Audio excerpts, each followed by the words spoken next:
Welcome to the Gray Range Podcast. My name is David Rousseau.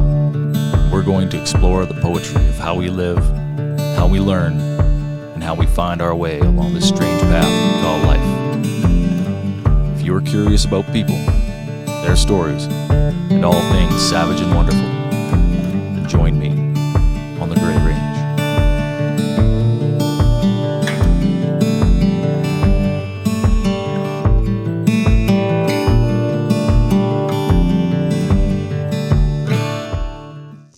All right, we're back on the Gray Range Podcast with my co-host Lucas Orich, and we're welcoming back Ben Bauce. Yeah, hey Dave. How's it going, man? See you guys again. Yeah, good to have you back. Good show last night. You're rocking the casino in Grand Prairie, Great Northern Casino. Yeah. Yet again with their Grand Prairie crowd. Loving it. Yeah. Colorful group. Yeah, it was good. I was surprised to see that many people at the show. Canada has like a touring group of comedians that every year they tour and do theater shows across Canada. Right. It's pretty cool. Like Zed Lacker and Paul Meyerhog and Dan Quinn, 3 Canadian acts, and they started just booking a couple gigs at like in resorts because they wanted to go skiing. Oh, okay. So they like turned this, like for their first year, I think they did 3 resorts, and their whole thing was like, we're not going to make a whole shit ton of money, but we want to stay in nice hotels, we want to eat steak, and we want to go skiing. Oh, wow. So they just gamed that shit. Yeah. So now it's growing to like 70 shows across Canada. And it's really cool. It like makes them they all write like a new half hour of comedy every year. Yeah. And then there's 4 of them. They usually have like, Erica Sigurdsson is a great comedian out of Vancouver. And Okay. Deborah Giovanni, who's from out east. I don't remember. Yeah, I think yeah. She's from Toronto. But she's just a killer too. And so you get like all of them together. So they each do a new like half hour on the show. So people come back every year to see their new half hour because they had such a great time the year before. Yeah, like they're up to 70 shows, and That's wild. yeah, and like Pete, who kind of has been Pete and Dan are kind of the longest running members of it. Aaron, who was on the show with me there last night, she's an old buddy from Victoria, and like she's a comedy pal, and we were roommates for a bit. Mm-hmm. It was her birthday last week. And we did our last Tuesday night show at one of the comedy clubs in Calgary. And, we're like mentioned off the cuff to Pete, like, hey, man, I know you're on your week off from doing this like 70 show run, but like, do you want to come by and do a spot on Aaron's birthday show? And he's like, absolutely, right on. It was really cool that he's such a nice guy, right? That's awesome, man. So it sounds like they're just kind of making their own success, finding their own market. That's kind of the name of the game. And like, Pete is so great. Like, when I first started, he was one of the first pros I did like a corporate show with. Oh, okay. So no swearing, has to be really like corporate friendly. Yeah. Okay. I'm like not even, I'm a year and a bit into comedy maybe, right? And here comes this dude who's like snowed in, is a big name, and like he's really well known, and like he gives me the old like, pat on the back, like good job tonight, but like 40% of that is not corporate clean, right? Like you can't be telling those jokes. It's like in front of like, the RCMP detachment in North Battleford and like the Catholic Nun Association all sitting right up front of you. So I actually meant to ask you that. Now's as good a time as any. Is there anything that's completely off limits in Canada? I mean, as far as like, on your material, you're putting together some jokes. Is there topics that comedians in general stay away from, or is there anything specific that you stay away from? Like I know like race stuff is, that there's a fine line there, and cultural stuff like that. Yeah, I think last time we kind of talked, like I've always done really good accents. Yeah. But I've never done it on stage, and that's just because in order for me to use like an accent, it has to be really clear that you're not. That's not the punchline, and you're not just making fun of somebody different and punching down. It has to be very well written. Right. And it's like a lot of people kind of consider that, a little low hanging fruit. But then you see like, a Canadian legend, Russell Peters, has made a really good Sure has. Oh, yeah. you know, And his background, the way he was raised, he gets a little more lead. Sure, he does. Yeah. Stuff like that, right? So, yeah. But that's a big one. I mean, I've seen comics being a parent, even with things like being a parent. I have a bunch of jokes. I didn't do many of them last night, but like I have a bunch of jokes about being a dad and raising a young teenage daughter, and like it's kind of about skating that line with the audience. And then I know, you know, some comics from Edmonton, and one in particular who's a very well-known guy. His daughter is a couple years older than my daughter, so she's 18, and so he has a joke about wanting to rail all his daughter's friends. Okay. And it's funny because you can hear the buttholes in the room get tight. Yeah, no kidding. You're like, wow, we thought this guy was kind of funny, but now he's kind of a fucking creep, you know? And I mean, it's like people are going to judge you for that shit, but don't say it in front of other people. Yeah, right? people are going to judge you for that shit. So as a just a kind of a follow-up question to that, is there anything that you've ever like, you know, started to add into your routine as a joke, and then kind of like it didn't get what you wanted, so you're like, okay, this has to go. Like, it went too far. Yeah, for sure. I mean, I did a recording a couple weekends ago. Well, when I was telling you I showcased for Just for Laughs there, right? Oh yeah. And yeah, I have a joke that like I work in a couple different ways. It's kind of like poking fun at the difference between Canadians and Americans. And I ended off on like a fucking school shooting thing. Oh shit. Okay. And so it's like really amazing. Like a Saturday late show full of drunk people will laugh at it and they can appreciate the humor in it.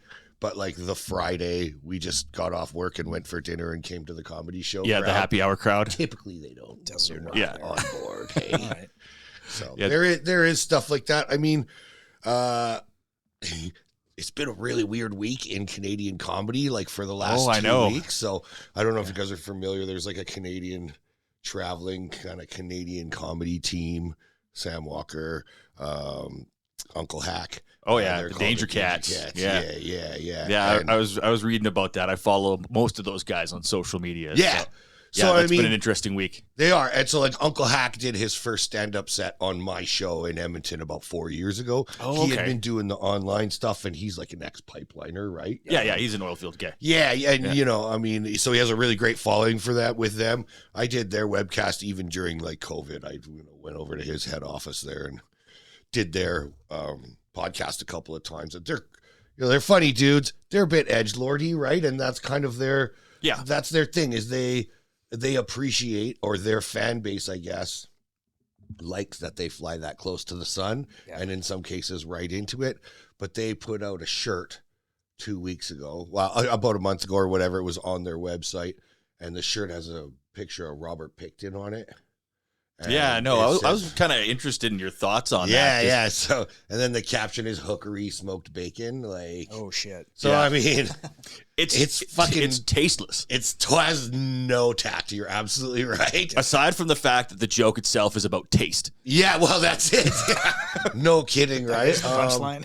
And they their marketing strategy, like they've, I mean, we fucking grew up fucking punks and metalheads, right? So, like, we have made-in shirts from back in the day. Their shirts, like, copy, like, the Slayer logo or the GNR logo. It's, like, a direct correlation. I mean, that's their marketing thing, and they're skating that line or whatever, and they do really well with it. Like, I mean, they have their fan base, and that's so much of, like, once you're in comedy and you decide it's a thing you do and you find your voice, like that also helps you kind of find your audience. Sure. And then a comic has to make a decision of like, okay, I appeal to these people already because my material's like this, or my act lends itself to that, or I'm that way minded politically, or, whatever. Sure.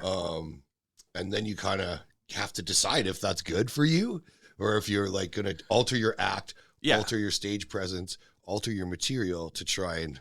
Well, it's the thing that can put you on. Right? It can put you on, but it can also limit you in the long run. Fucking A. Right? So, like, with those guys, like, obviously it was tasteless, but that's in keeping with kind of their style of humor. That's their brand. Absolutely. The blowback, I thought, was a little bit interesting because, to see that cancel culture crowd start to threaten the clubs and stuff like that about it, that's where things in my mind kind of get off the rails, because I don't think, in my opinion, that as tasteless as the joke was, it wasn't like it was identifying a particular group. I didn't think it attacked anybody specifically. Well, and the initial backlash from the few articles I've read and like talking with other comics, the initial backlash was from victims of Robert Pickton's family. 100%. Initially. And then there's that whole narrative around, was it them that actually complained, or was it like people just use that to kind of for their agenda? And yeah. And I mean, if it was them, that's great. I mean, you made a fucking t-shirt, right? Yeah. Well, exactly. It's one thing if it's like an snappy off color joke as part of your set. But Sam's fucking whole act, you wouldn't even notice that as a variance in his material because he's exactly jokes about fucking letting people shit in his mouth, like, you know what I mean? Like, I think in the age of cancel culture too, I mean, people are always looking for a reason to kind of impose their own ideas into a situation and wave the victim flag even when they're not the victim too. So yeah, man. I mean, and that I think that like I honestly think that that's like things are on a move, away from that a little bit. I think like with how divided we are as North American citizens. And I mean, you lump a lot of what's happening down in the States into kind of, because that controls the narrative in entertainment and in a lot of other industries, right? Yeah. I think that I think we're moving past that. I think guys like Chappelle and guys like Bill Burr and Shane Gillis getting back on Shane SNL, Gillis, right? Like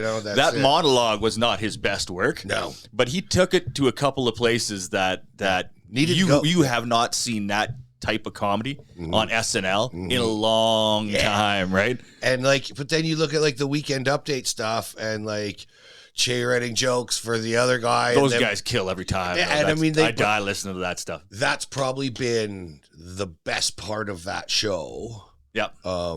For the better part of 15 years, a Weekend Update. Right? Oh, for sure. And even since Norm Macdonald, when they took that away from Norm Macdonald, and that was kind of like that was like, how are you gonna top Norm Macdonald? But eventually, those two guys, they found their chemistry. Yeah. So you got Michael Che's writing jokes. Yeah. And he's making them say them, and he's just I don't want to say this. Yeah. And I mean, so it's that back and forth, right? Yeah, and exactly. Number one, it softens the kind of blatant racism. And I mean, it's always focused around African Americans. It's always focused around black people, right? Yeah, but that's the U.S. That's right? it. That's right? part of their cultural. It is. And I mean, so those things are getting inflamed. You look at also Cat Williams has gone through and called out a bunch of comics and is like, cancel culture. I'm gonna tell everybody what's going on type deal, right? And he's wild, man. Choose to listen to that, and some people are like, whatever, this guy's like a crackpot or whatever, right? Yeah.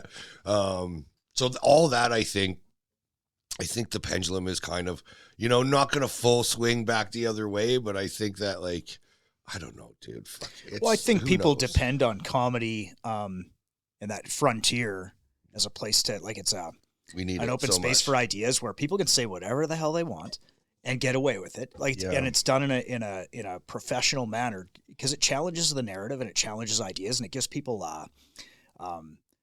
it's an icebreaker. Yeah. Somebody's making jokes about it. It's okay, well, what is the real issue? It gets people talking about it and thinking about all these things that are, crop up in society. And if the comedians can't say it, then who can? Well, absolutely. As somebody who writes and who creates, one of the biggest things that I have to champion is free speech and free thought. Yep.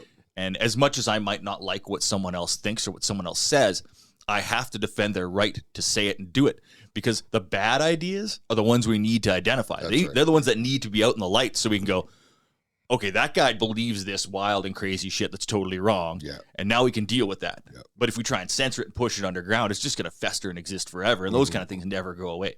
We got to bring it out into the light. Yeah. I mean, the good ideas are always going to rise to the top for the most part.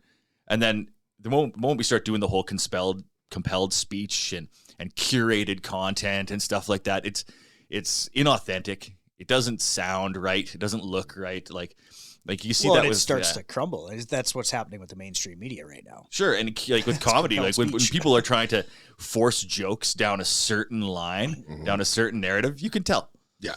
It's not funny. I mean, and it isn't.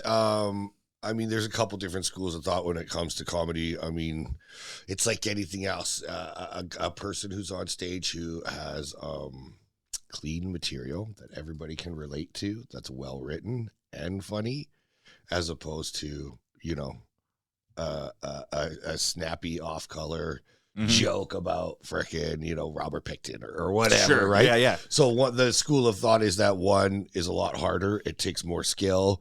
It takes more skill as a writer. It takes more skill as a performer. You know, it's like a running joke when I'll do road gigs with like people from outside of Alberta that they can like go to small towns in Alberta and then like do a show, and if they start struggling they can always give a, hey, you know, well, fuck Trudeau, and then the audience is automatically back on their side, right? Like, so it's play to your audience too, well, right? There's a certain amount of that, right? But I mean, it's hard to. You're right. There are a lot of premises right now and a lot of things. I mean, AI can fucking smash jokes out. Yeah. AI can smash out fucking, you know, scripts and television and stuff, anything. right? Yeah. And you watch, like, number one, the quality of, like, TV shows and stuff that has been coming out in the last few years. You know, it's kind of, they seem like kind of watered down. And, like, the days of Law and Order where, like, well, you know, pulling two dead hookers out from a dumpster 3 minutes into the show, or, like, you know, not because people are getting triggered or whatever. And I think that's right. Like, we've controlled the narrative enough that like we're starting to see the residual effect of like things just being kind of you know. And then the other end of that spectrum are these guys like the Danger Cats or like you know, where that shock value is like that therein lies the value is it's something different, it's a little risque, and I think the pendulum's swinging back, and like we're gonna get more into the middle there and be able to laugh at ourselves a little more. I don't know what it's gonna take.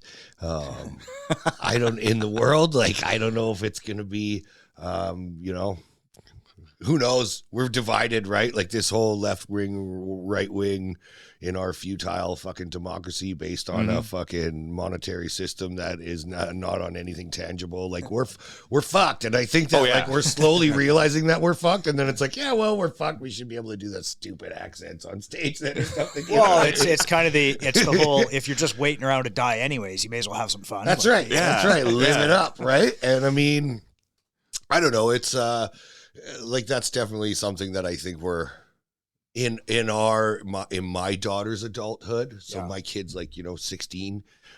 In the next like 20 to 30 years, I think we're going to get it figured out and be able to like get back together again.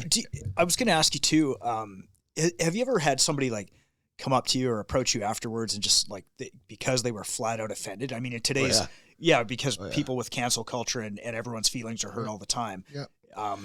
I've had flat out, like, I've had a couple people come up and just be like, you could tell that they didn't enjoy my act. Somebody like me, somebody with my kind of like persona, somebody I guess that like is about my age or just like a straight white dude or whatever, like wronged that person or like, you know, did something to him in the past. And I can tell on stage, I'm always scanning the crowd, looking to see what jokes are landing with what people and what demographic. And it's like, okay, you know, I mean, I've got my stupid Pop Rocks joke. Like I have that little tag in there about, you know, you got to watch the gag reflex because Pop Rock from nerds shooting out your nose is probably not hot. Like 20-year-old girls love that because they like gagging on dicks, and like it's funny to them to think that fucking candy is shooting out their nose at the same time, right? Well, that's just it. Like if you're gonna get the joke, that's the thing. Like some people get jokes, like they get that it's a joke, they get you're trying to make a joke and they want to laugh, right? They're there, they're at the show, they want to enjoy themselves, right? And then there's those people that like you just get pry it out of them with a fucking tire iron, right? Like, and that's just like I get it. And then there's some, like you say, there's some people who are sitting there and maybe they're with people or they're like, oh, I'm supposed to be offended at this, right? He said the magic words or whatever, and now because of my ideology or whatever I'm subscribing to this week, I have to be offended. And I have to tell my friends I'm offended. I'm gonna have to put it on my social media that this guy that I went to see said the thing that makes me mad. The guy on stage touched something in my no square. Well, and even that, like, you know, doing like corporates, you know, bring it back kind of to that, right? Like, when you're first starting out and when you're the first few years in, like, you know, other pro comics tell you like, oh yeah, you won't be doing any of those jokes in a couple of years, right? And And it's funny because you're like, what are you talking about? My fucking jokes are fire, you know, like the first couple of years. And then you get it like 4 or 5 years into comedy. You're like, oh, yeah, I'm not doing any of those jokes anymore because they're fucking horrible. So, like, doing like telling weed jokes to a corporate audience, like when you're like, I may think this is really funny, but Dave's my boss and he could see me at the comedy show. Yeah. Right. And so I'm not going to laugh like I would, should it, like, was it, like, exactly. you know, a comedy club and like, you know, the room setting, the lights being down, you know, things like that. They turn the lights down and there's a reason why in a comedy show, they've got a little tea light on your table so you can see your drink and that's it. Yeah. Because I can't see you across the street and across the table. Yeah. And so that means I'm less inclined to talk to you. Right. Yeah. Point in case show last night. Sure. And like, if the lights are down, it's conducive to like making it about like TVs are not who's on the stage. You're in a bar, right? Yeah, you're focusing on the stage. Like you know, here the casino here's got a big stage. It's great. They can put like a 9-piece band on there if they need to when it's just one comic. It's a lot of real estate, man. And that's even me. I try and cover the stage lots. I stay up in the light, and then I try and, you know, okay, am I identifying with these guys here? Are these guys back here at the back of the room on this side? Are they enjoying the show? Like, so some comics just kind of they're in that one spot, and they go ahead, and that's their act or whatever, right? But there's so many variables, but you can tell when it's like I filmed at Yucks in Calgary a couple weeks ago. I rented a couple cameras. My brother came out and filmed. His lovely fiance. They're both television and film production graduates, right? Nice. Really good at what they're both ex-models too. So it's like I got all these like good-looking people walking around, like literally television people. Yeah. I look super important, right? Like, it's great. But I'm doing this taping. And of course, like Saturday late show, I got all my buddies coming in, like my ladies baseball team, and like a bunch of ladies from the dog park came, right? Nice. And then like there's this young girl, she must have been, you know, 21, 22, and she looked a little bit like my daughter, and maybe that's why I was like kind of paying attention to her and her reactions. And I snuck in a little tag on a joke about trying to relate to my girlfriend's 2 boys. And I opened up and got a little vulnerable for a second. And that's what made her laugh. The first thing all night, right? And so she started laughing. And just because she laughed, it was like, whoa, we're going to address this now. I'm like, excuse me? Like, you have like a healing crystal hanging from your neck. You fucking haven't laughed all show. And then I open up. And I open up to myself a little bit about like, you know, trying to relate, and you're like laughing like you're a fucking goof, bud. And like it got a big laugh, and then you could see in her eyes that like when I called myself a goof, like implying that that's what she was, you know, how she was perceiving me. Yeah. She right away was like, oh no, and I just like, you know, went over, was like, no, I know you're just shy, it's okay, and I gave her like a fist bump and stuff, and then I'm thinking it's like, fuck, why did I do that? I'm filming a fucking special, kind of like I'm getting a bunch of content right now, right? Yeah.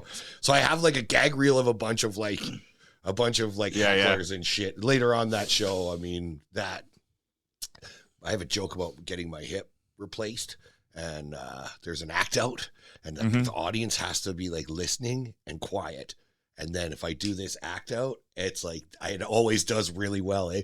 Well, this fucking drunk guy up at the front, man, was just like, how you doing, buddy? Like, you know, like just so fucking hammered and thinks the show is all for him, right? And of course, yeah. So I started, was like, hey, bro, like, started being nice to him once. Like, hey, man, like, there's fucking 300 people in this room. And like, did you feel that momentum? Yeah, well, when you talked, that was it, right? So... yeah.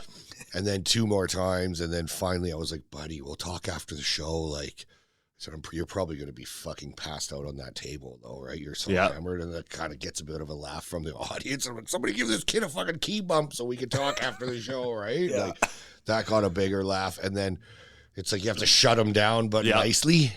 Yeah. Because you don't want to be that prick. If you're a prick to him, then the audience is like, oh yeah, this fucking guy's a jerk, right? Like we don't. Yeah. Not gonna laugh as hard as they don't like that. They like the They want to see him get shut down, but not with a spear. They don't want to. Well, and like it depends if that's your act. Like if that's your whole. I was kind of telling you last night. Like I know comics that are all fucking crowd work guys. That like that's their Graceland. They're like, oh, this prick is done. That's perfect. Have a nice 45 minutes, asshole, because I'm gonna rip you apart 4 ways. They're actually waiting for that guy. Yeah, they're hoping he's in the audience. Yeah. And it's funny because like a lot of them are old school, like. 25 plus year comedians where that crowd work thing is just like it's entrained in them, and now it's like getting trendy, right? So yeah.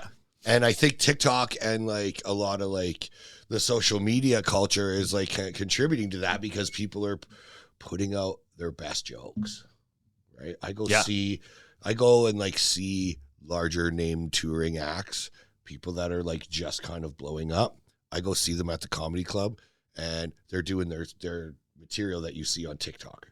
And so the audience isn't laughing as much as they would if it was like, if that stuff wasn't out there, because they know what's coming, but they want it and they want you to do it. Oh, yeah. I think we talked about this last time a little bit, like with the Bert Kreischer and the machine fucking bit. I think that's any professional thing, like even, we teach classes, we teach people how to, do gun things. And there's certain things that we'll put out a little video clip of something, but most of it is like, in order to protect the integrity of the material, like why would I put it online? Why would you? Well, exactly. You're not going to come and see me if you already know what I have to offer.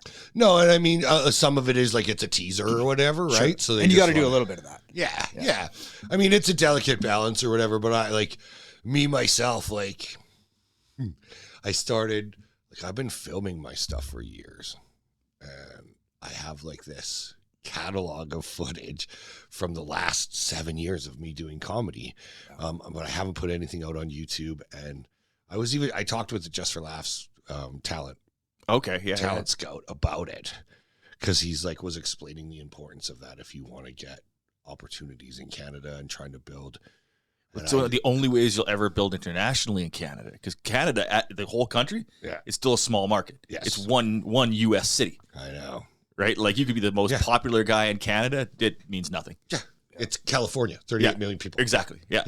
So, I mean, there's like, you get to a certain spot where you're like, okay, I'm comfortable that I'm growing with my material and I'm always writing and like, that's going forward. But like, what impact am I having? And like, it's like, you get, it's hard to stay motivated.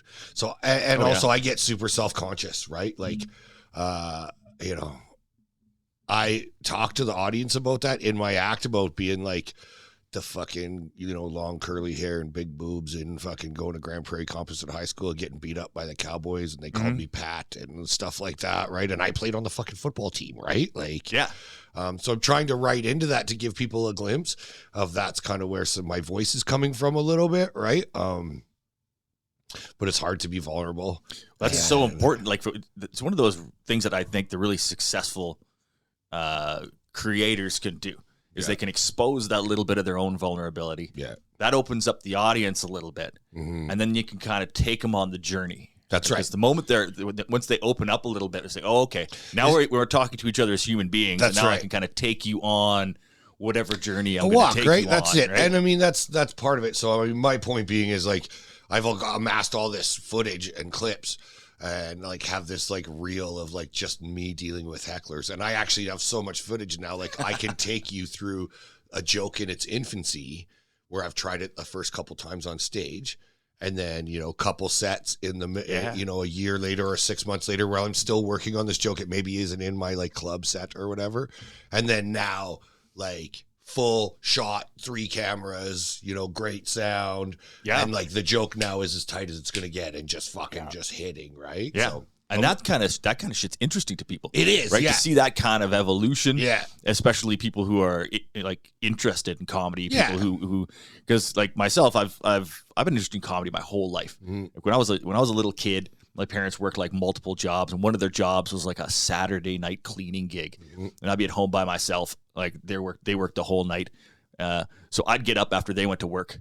I would order a fucking small cheese pizza from the place down the street, pay with it money from my piggy bank. I was like 11. Yeah. And I would sit there and watch Evening at the Improv and like Carolyn's Comedy Hour, Mm-hmm. and instead of half the night watching these like stand-up comics. Well, from and like 11 late years 80s, old, early that was 90s. like just when Carson was still like on the way down, right? When we were, I mean, you look at even us at, 14, 15 years old growing up in Grand Prairie, like when that fucking Dennis Leary No Cure for Cancer came out. Oh, it was deadly. It was man. like that the same time as like the Jerky Boys released. So before that Sandler had his tapes. Sandler released his Then we like had albums. Andrew Dice Clay. Well, and that's that's even prior to that's that. even earlier, right? But, right before. But just that coming out, like I can remember us like literally doing fucking Hot Knives and listening to fucking Dennis Leary. Oh yeah, right? yeah. And that shit was funny before I found out he stole his jokes. Well, that's it, right? And before I'd heard of Bill Hicks, right? That's right. Yeah. Before Tool put Bill Hicks on an album, and then I was like, "Who's this guy?" Right? Real fucking high on drugs. Yeah. No kidding. No kidding. I have like 2 Hicks fucking albums that I like have in my CD book still. That's in my truck that I never touch. But sometimes when I'm out like on like a 5+ hour drive, it's like, okay, we're gonna listen to fucking some Carlin and some Hicks. On My old man when I was a kid had a tape of Rodney Dangerfield doing like the original an hour and a half. And it was just I remember those jokes. I must have been like 6. Yeah. And I remember those jokes to this day. Yeah. They were just so solid, and they're just like they're like foundational humor for stand up, man. Yeah, he's probably one of my favorites, man. Yeah, absolutely. And just because of his story too, right? He quit comedy in his 40s. He quit for a few years, and then finally when he decided to get back into it, he had like been still writing the whole time he had stopped performing. So he just had this mass of material, and it just like, he's just such a killer, man. He's the Tommy gun of comedy, just like fucking, you can just shoot him out at you like crazy. So good, right? And the fact that he's like kind of weird looking and kind of ugly, right? Oh yeah. And like, and then that self-deprecating humor, right? And that also, like, there was a few comics before him, but like his No Respect Lean In was the first, thing on like a major talk show where he could just be like, I don't know what to tell you. I get no respect. And the fucking audience is like, oh God, we love you for this bit. Yeah. And it kind of transcended that even being like set up punch, like joke structure. It was like, oh yeah, he gets no fucking respect because he's a weird, ugly guy, but he's funny as fuck. And oh yeah, and he came from that old school where like the comedy clubs in New York were like still that like seedy kind of place, and you had all those like mobster jokes, working for old gangsters and stuff like that. That shit was awesome, man. Yeah, and that's also like kind of playing off, I think, like the days of the old crooner, jazz singer kind of like that was their thing. They're hanging out in the Coma with the fucking gangsters, right? Exactly, right. And they're the same clubs, right? They'd be a jazz club on Tuesday, they'd be a like a more kind of a burlesque show on a Friday, they'd have a comedy show on a Saturday night, like, so they all those people kind of moved in the same musicians, comics, strippers. It's funny that like even like you bring up burlesque, like when performing live comedy was in its infancy, like burlesque was a big thing. Like traveling comics were going to the local fucking whorehouses to do shows there, right? Because number one, there was already an audience there. Number two, they tried to offer some sort of like almost like an advertisement for the talent that they had in the house, right? And the other one was like, it was there and a captive audience of like-minded people. They're drinking and ready to pay whores, like they're probably going to laugh. Kind of we get all the degenerates in one place, that's right? Yeah, exactly. And this predates like, hey, what about that airline food, guys? Like that wasn't a fucking thing, right? It's like, hey, my ass is sore from riding my horse so long today, right? So that's pretty neat that like that comedy and burlesque work really well together. And then you kind of see it like even now, like I've done a bunch of shows with like that have a drag show kind of contingent to it at the end, or it's burlesque that like has some drag mixed in. And like, boy, what a fun audience, right? Like after they've kind of seen that and experienced that high energy, and it's like high supportive energy, right? So it's like really cool. And then people are there ready to laugh. That's right. Or they're there because they're like, their friend is performing, as part of the drag show or as part of the burlesque show before, right? And it's like, cool. We all kind of maybe didn't see some titty but really close, and everybody likes that, and then okay, let's hear some jokes now. Fucking hey, every a couple drinks, they're loosened up. Does that change your material if you know what you're there's going to be a burlesque show or a drag show or whatever? Does that kind of change your jokes? Maybe not the audience does. I mean, it... it's really like when you decide to do comedy, like you find your voice, and then you learn that awareness of the crowd. Yeah. So you kind of find your voice first. You got to get you figured out. Then you like learn how to like get that direct feedback from jokes that are tried, tested, they work good. And then it's like, okay, from there, now how do I take what I have in my tool belt to work through the next 20 minutes or 30 minutes or in a headline set 45 minutes, or you're filming a special or you're doing like an hour. It's like, okay, I know I have you for this long. Just like anything, I don't want to work a bunch of overtime to leave on a big pop at the end. Yeah. Right. I don't, if I'm supposed to do 45 minutes, I'm contractually obligated to do 45 minutes. Then at 44 and a half minutes, I want to be delivering my fucking crusher punchline at the end. Right. And everybody leaves still chuckling a little bit to themselves. Mm-hmm. And hopefully they buy a t-shirt on the way out, or like, you know what I mean? Yeah. But that's the dance. Netflix and some of our like media culture like has changed that a little bit. A lot of comics are doing their best few jokes off the beginning now, right? Because somebody did a study somewhere that if I can make you watch the first 10 minutes of my comedy special, then you'll probably watch the rest. Yeah, that's entirely like with having the podcast, you go through YouTube's analytics, and that's how they measure it. They'll tell you like, okay, so how many people clicked on your thing? How long did they watch it for? Yeah. Right. And it's getting people to get through that first 10 minutes of your content. And if they make it through the first 10 minutes, then they'll probably sit for 25. Yeah. But like if we're doing a podcast that's 3 hours long, not many people are sitting through 3 hours. Yeah. They'll eat it up in segments. Yeah. Right. So they'll sit down, they'll watch 20 minutes here, half an hour there while they're washing the car or doing whatever it is they're doing. Right. Totally. Yeah. Yeah. But with comedy, like I think a lot of the stuff now, like we got so used to that instant gratification. Right. It's like, what do you got for me right now? Well, right? And that's one of the first things, like when Aaron and I had a couple of first timers that came and did our Tuesday show at the Comedy Club in Calgary last week.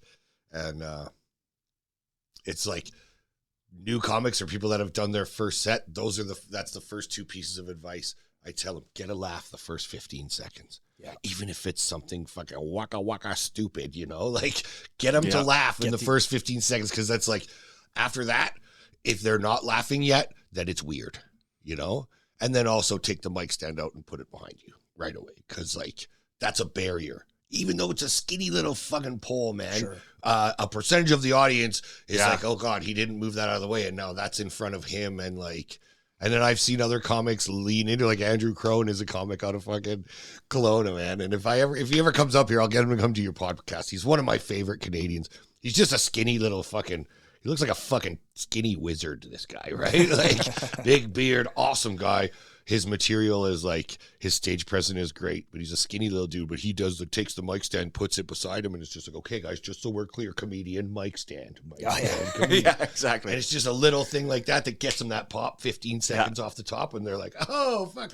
Now we'll laugh at any fucking stupid joke, right? Because, you got us off the top, right? So that's super important. Yeah, absolutely, man. And I like that idea. Like with anything being on stage, that mic work is something that just comes with comfort with time. Yeah. You're used to where the mic is, you're used to walking around with it.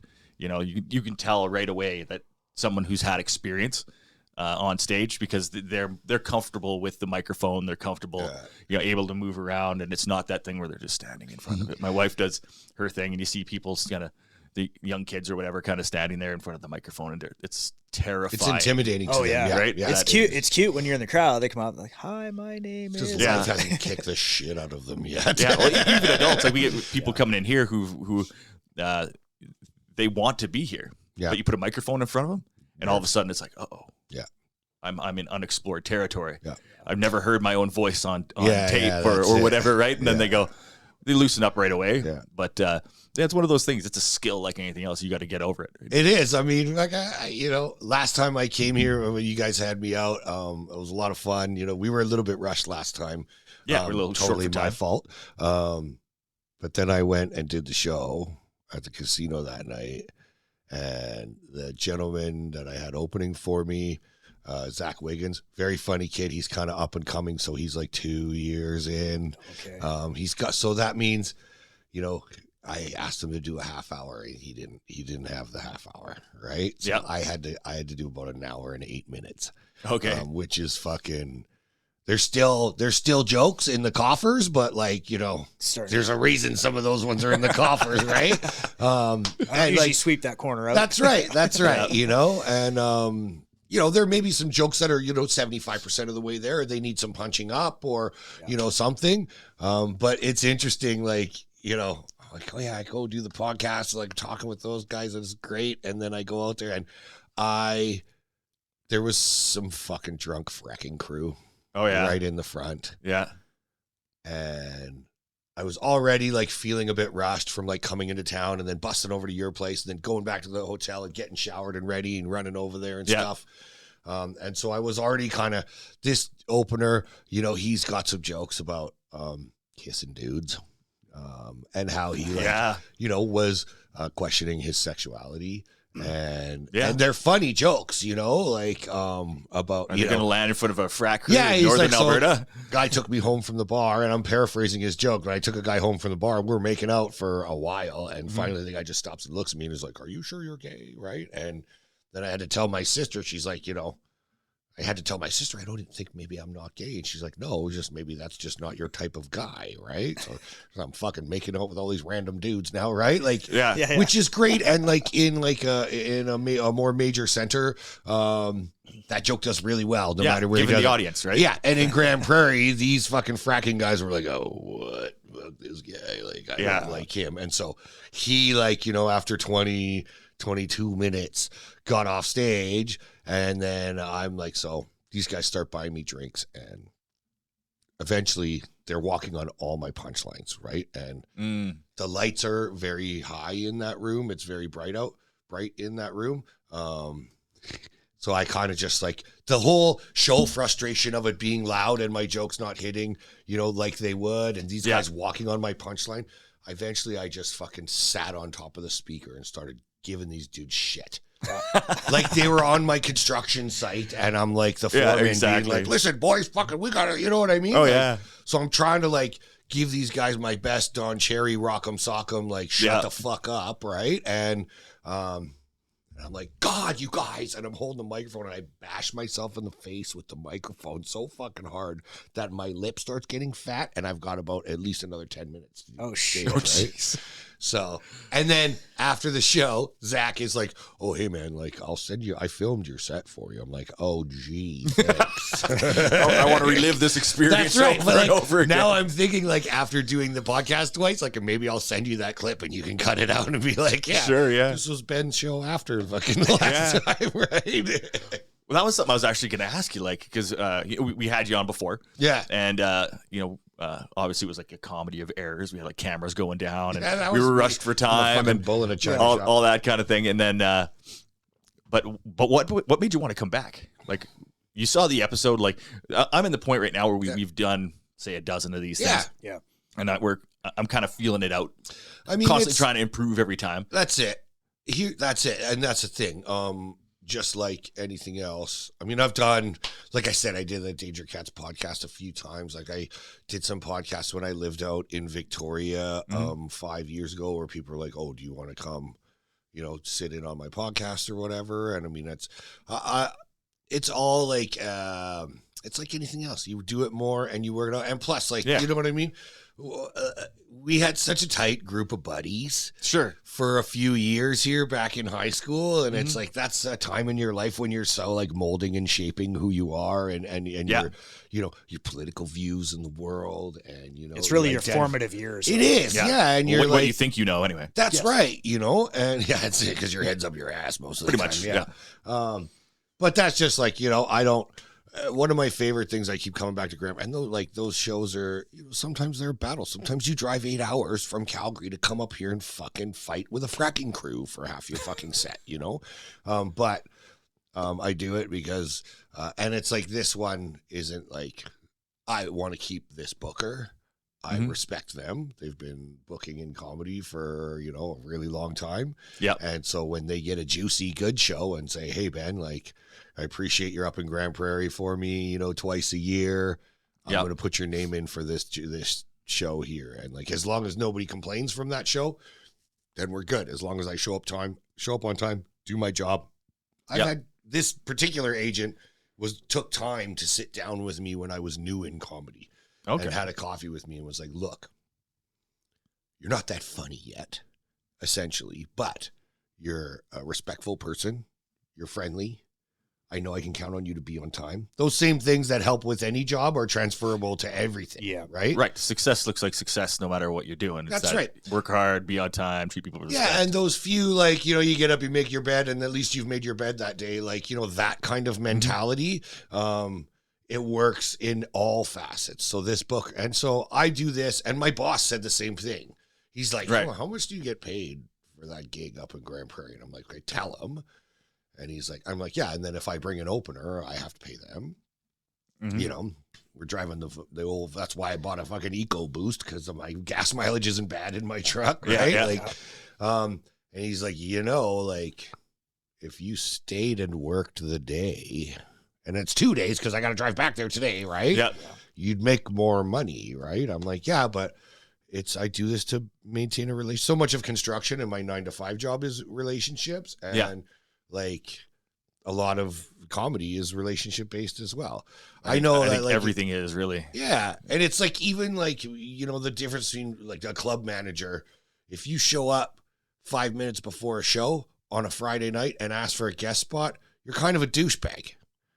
You know, it's unless that's their process where comics, like aspiring comics or guys that want time on the weekend show, you show up and you wait, and sometimes they'll just walk in and the headliner will be like, okay, you can each do 5.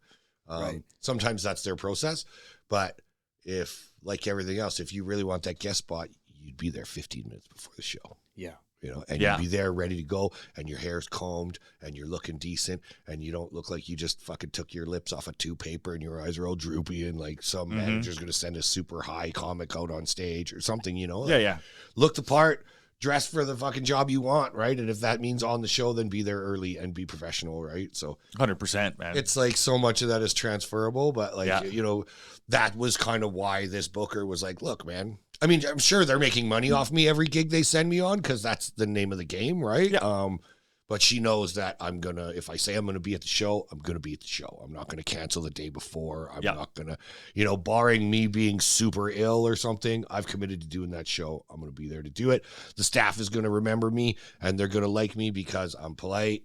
I do my job. I try not to make their job harder. I tip them before they leave because they're just there doing their job just like me. Yeah. You know? So those few things is what helped me get booked more, I guess, starting out. And then that like also then contributes to your kind of progression to that incline of your skill package that you have. Right. And so one hand washes the other, and like agents make money. That's how they survive, you know? Yeah, absolutely, man. How long was it before you got an agent? Yeah, so I don't have like a dedicated agent. They're just like a talent agency that I work for, right? Yeah. So there's a couple that I do. I've had other agents that like have just reached out to me and like, hey, you're a stand-up comic. I know we haven't worked together before. Hey, I saw you in the club one time. I got this opportunity. Do you want to go host the Super Bowl at this like private gig? And it's like, okay, you know, usually a private gig, depending on restrictions, the money's usually all right. You know, like it's most of the time I'll oblige, right? You know, so it's like, and it's one of those things. If you say no once, maybe, but you say twice, they don't phone you anymore. You're not going to be at the top of their call list. Just put it that way, right? Yeah, exactly. So, I mean, it is what it is. Hey, is it pretty cutthroat in the like? Let's say you've already got something booked, or you have something else going on. Are people pretty reasonable in the industry? Like if you're already booked or you already have some other commitment, are they more willing to call you back, or is it just kind of like, do you say no, like no's a no, and that's kind of, it doesn't matter what the reason is? It depends, right? I mean, a lot of like, so like there's like with like Canada's largest comedy club, they have 2 entities, right? They have the clubs and then they have their road work. Right. So their road work person will be like, hey, he'll like approach it like, send me your availability for January. Oh, okay. I see. And you go, okay, well, these dates I'm booked, these dates I'm not. Okay. And then they'll ask like, I'm thinking about pitching you for a show that's 5 hours from Calgary. How do you feel about throwing a couple comics in your truck and going out, and I'll pitch these other comics and you on the show? And it's like, okay, well, do you want me to headline? Do you want me to host? You know, like what's happening? Get all that information, and then you go, yeah, okay, go ahead and pitch me then, right? Right. Okay. Sometimes they'll go ahead and do that without asking, if it's just like kind of your regular bar show or whatever, where they go, hey, like, I can send you this guy, or this guy. What do you think, right? Yeah. And then they have X amount of comedy clubs in the country, so they know they have work for that many comics basically Thursday, Friday, Saturday every week. Right. And then so there's kind of like the dynamic is a little bit different, but that's it. Like, and that's another side of the industry, like, because I book some of my own shows too. Sure. I have, you know, bars around Saskatchewan and Alberta and BC that I've, you know, book reoccurring shows on, you know, some of them twice a year, some of them 4 times a year, some of them every month. Yeah. We do a show, right? So that's also like that relationship with this other comedy entity, right? They know that. Right. So it's a weird thing. And it used to be back in the day before the internet, and before, you know, Patreon and all that stuff, they could say, yo, if you do work for us, then you do any comedy in this area, we either get a cut or you fly our flag or we work it out. Right. But nowadays, because social media and, you know, the exposure level, and because we're a global village now, it's like there's guys, I'll go call a place, go, hey, I'm doing a show in the next town over on Friday night. I was thinking maybe, you know, will you guys be open to on a Saturday night? They go, oh, well, I'm talking to this guy out of fucking Hamilton. And it's like, a fucking Hamilton? Like, who is this dude? I don't know him or anything, right? Yeah. And it's like, well, he reached out to us because you're never further than an email away. And it's like, okay, well, I hope you have a great show. You mind if I call and check in with you and see how it went? You know, I've also had other comics go into my rooms that I've said, you know what, I'm not going to produce your show when you come through, because like you could take care of it, you know, and then the room after go, you know what, I don't think we're going to do comedy anymore, because they just had a bad experience for one reason or another, whatever it was, right? So it's like, that's always like, and it would be great if we were in America, and like I think I could make a viable living being like, you know, comedian / kind of producing my own gear stuff / you know, booking other. So a lot of people, like some people in the industry, like call me a booker, which is kind of like, you know, because I have like comics from all over reaching out all the time, which is really great because I get to meet lots of cool comics and stuff, right? Yeah, absolutely. Well, you get to build those relationships. Right? Yeah. And like, but it's also like the same things, right? If I book you in my room out in my bar that I've booked in BC, and after I drop you off at the hotel, you've come out, I've made sure you got to the gig, you made some money, I've made sure you got back to where you're staying. Yeah. Like, you know, shake a guy's hand and look him in the eye and let him know you appreciate it, right? Yeah, for sure. Yeah, there's a whole generation now that's got issues with entitlement. Yeah. Where they think things are easy to get. Yeah. Right. There's and that's, you know, the fault of the generation before them that made things easy to get. It is, yeah, right? For sure. And I mean, you know, it bugs me sometimes, you know, like I don't feel like I understand that, like the way Canada was 30 years ago, that I may have had some advantage or privilege, as it were, because, you know, my family or you know, the way the color of my skin or whatever, right? But I feel like it's like we're getting more progressive as a society, but then that's still, people still have that expectation or assumption of privilege. Yeah. You know, and it's like, wow, fuck off, man. Put in the work like everybody else, you know? Yeah. Like it'd be great if we were all walking around 9.5 sexy, you know? Sure. And I'm sure the world's population would be exploding because we'd all be humping each other because we're all so beautiful. But like, you know what I mean? Yeah. Sometimes you got to find the ugly, funny guy and fucking, you know? Yeah. Throw one his way. That's what I'm banking on, boys. No, I'm just joking. Well, that's just it. You got to get in where you fit in, right? That's always been the way of the world, right? That's it. You put in the work, you get the opportunity, you get your foot in the door, and then you work harder. That's right. I always tell these when I deal with kind of the millennial or the Gen Z generation, when I have to talk to them, and I'll tell them, what video game do you play that gets easier the more you play it? Yeah. They all get harder. And that's the way it's supposed really concise, you know. That, like, and then they go, oh, you're like, that's what life is about. Yeah. You don't get to the point where you have this measure of success and comfort and then you just lay back. Once you get that, you have to fight twice as hard to maintain it. That's right. And then if you want to move up from there, you got to work even harder. Yeah. And you better make sure you have laid good groundwork and have strong foundations. Otherwise, you're going to get halfway up and it's all going to crumble underneath you. Yeah. Because if you don't have good relationships and people you can trust, then you're going to have somebody's going to stab you in the back, or somebody's going to undercut you, or somebody you thought you could trust is going to come along and take what you thought you had for themselves. For sure. Because it's easier to take something than build something. For sure. Yeah, and then you're going to be sitting there and, oh, well, I got victimized. And it's like, yeah, you did, because you were a really good victim. But that's part of the learning thing, right? You played the part in that. You go out and you get screwed over, and then you go, oh, shit. Like, I'm not going to do that again, right? That's called wisdom. Yeah, that's right. Yeah. So, I mean, that's kind of, and I guess like that's where to bring it back to, like, I have all this footage and stuff amassed and all this video put together, and my own self-consciousness or my own, like, awareness of the social climate in the entertainment industry. I've kind of like not put it out there, made the conscious decision that's like, oh, and some of it is like, oh, I look like a fat fuck in that Flames jersey, like I'm not putting that out, right? I think there's some value in doing it though, because in the last podcast, you were kind of talking about you're talking to a bunch of young kids, the up and comers, and so you're talking with these guys, and I think it'd be a valuable tool to be able to put that material out there for them, because they can see the joke from inception to like, here's where it was born, and now look at the reaction I'm getting. I think it'd be a valuable teaching tool. Yeah, it is. Kids, then, so it's just like anything else, just like building your set on stage, online. Like I don't have a lot of stuff out there yet. I kind of like, 2, 3, 4 years into comedy, like, getting into when the pandemic hit, I was like, I made this decision pre-pandemic that I was going to be the last true road dog hustler. I was going to get my shot, as it were, by like being the guy that showed up to the club before everybody else, and getting and then crushing on a guest spot, so that next time they see my face in that club, they're like, oh yeah, that's a fucking guy with a really funny fucking pop rocks joke. Yeah, put him up. He was good. He was good. So I was like, oh, I'm going to be the last true fucking lone horse that's going to go through and do it this way.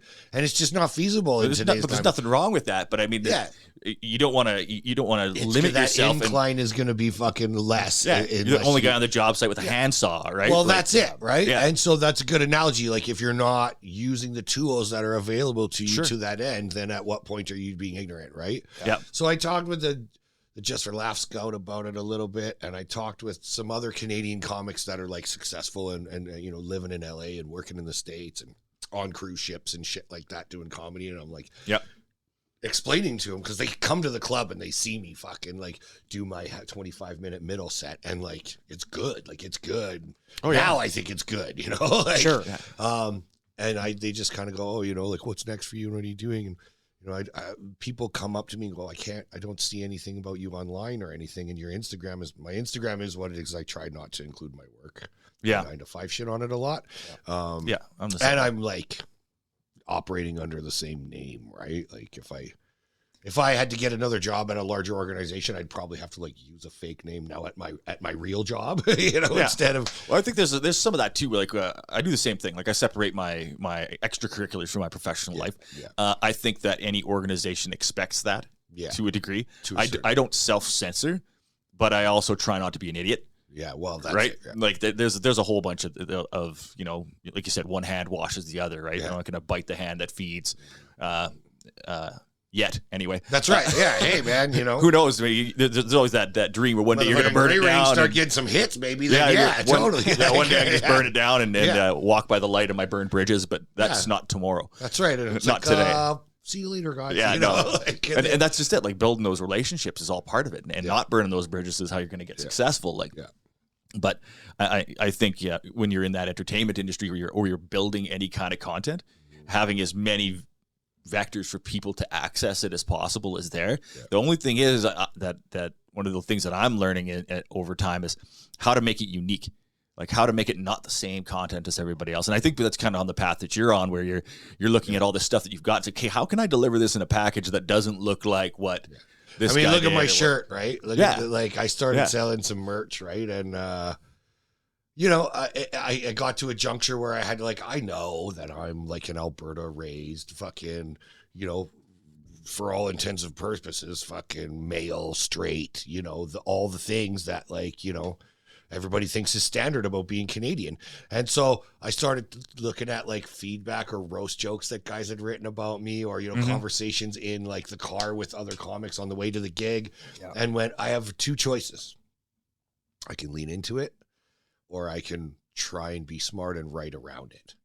And so, or like a combination of the two is kind of what I'm doing in my act, right? Is I understand that so now like that joke about I look like the kind of guy that's got a tattoo of a beaver giving a goose a hot knife, right? Yeah. Like that always gets a big laugh. It's a newer joke that's in my like headlining set. Yeah. But it's all, and then I got shirts made with a tattoo of the beaver giving a goose a hot knife. And that's all it is on the shirt is just the tattoo. Nice. And then on the back is just my fucking Instagram. So it's like, if you think that's kind of funny or you figure out what the shirt is, then, you know, you got to look at the back and then go, oh yeah, can I be like a Bauce? I'll follow that guy. Right.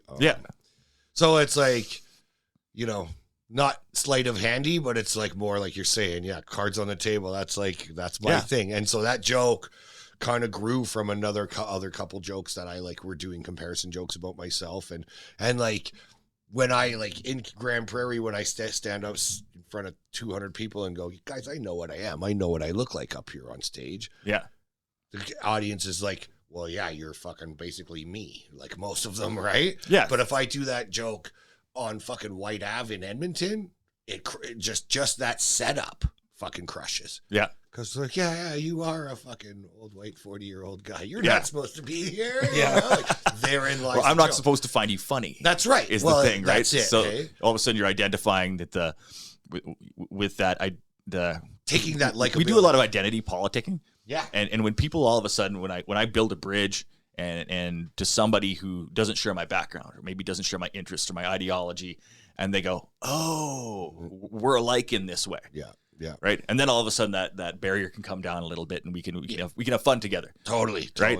And that's what I try and do with the audience. And like I try and do it throughout my act, like early enough. So I always start my, like lately I've been opening my act up with, my name's Benny Bauce. Sounds like house and it's spelled like sauce. And it's okay if you don't fucking care at all.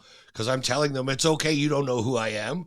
But I got a weird name and I seem pretty likable. So let's see how this goes. And most of the time, you know, the fucking rectal retention is reduced slowly and incrementally until it's like, okay, we can laugh about the fucking baby hand guy holding your penis, like it's exactly. Right. You got to prep them for that kind of shit. Right. So. Yeah. Well, and in Canada being, kind of the way it is, you go city to city and not just like, it's so different. Culturally, like which West Coast like you Canada, were saying earlier, like we're in one major American city or like the state of California into like across this sea to shining geography, sea, right? So the greater Tokyo area, and you've been there with me, they got 40 million people. They got more people in that city, than we do in our entire country. It's mind-boggling. And we have 1.2 square kilometers for every person. Yeah. And you tell somebody from Tokyo that, and they're like, "What are you fucking serious right now?" Like, they're gonna take a picture. Yeah, I can't squeak a fart out without blowing the next guy beside me over, and you got 1.2 kilometers. Yeah, like so it is different, and I mean, your jokes that you write have to be able to kind of transcend that. Right? So when I guess it's kind of you get to the club and like you talk about breaking the ice and being able to connect with the audience or connect with the crowd.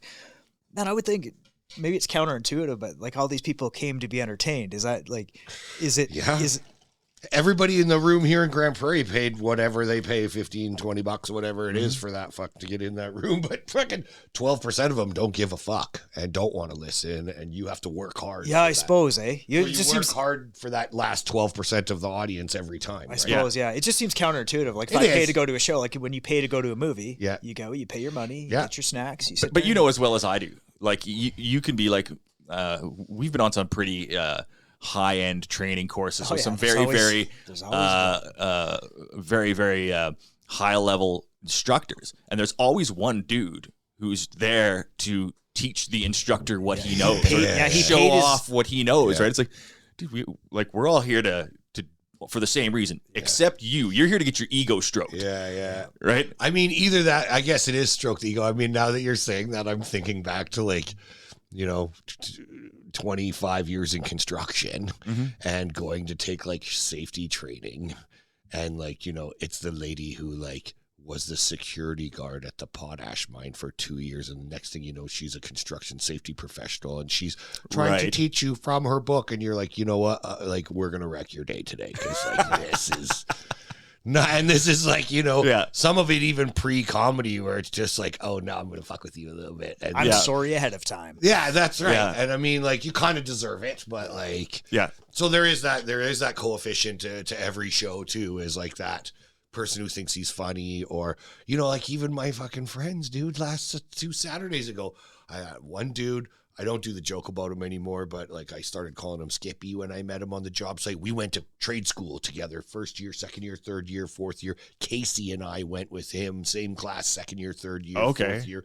Like, he's like family, right? Like, him and I have been really good buds, and he hadn't come out to see me ever do shows. And I get this headline weekend at, you know, one of the major comedy chains here in the country. And it was my first time headlining for that club in that city. And so I'm like, yo, come on out. And then I take him by the hand and I show him the cameras. I've rented equipment. I'm paying my brother and his fiance, like, don't fucking heckle or yell out at the show. And then he's like, okay, man, you know, I appreciate it. Well, thanks for giving me the heads up, right? And sure enough, I'm listening to the fucking recording 2 days later, and it's like, what the fuck, man? Shut up.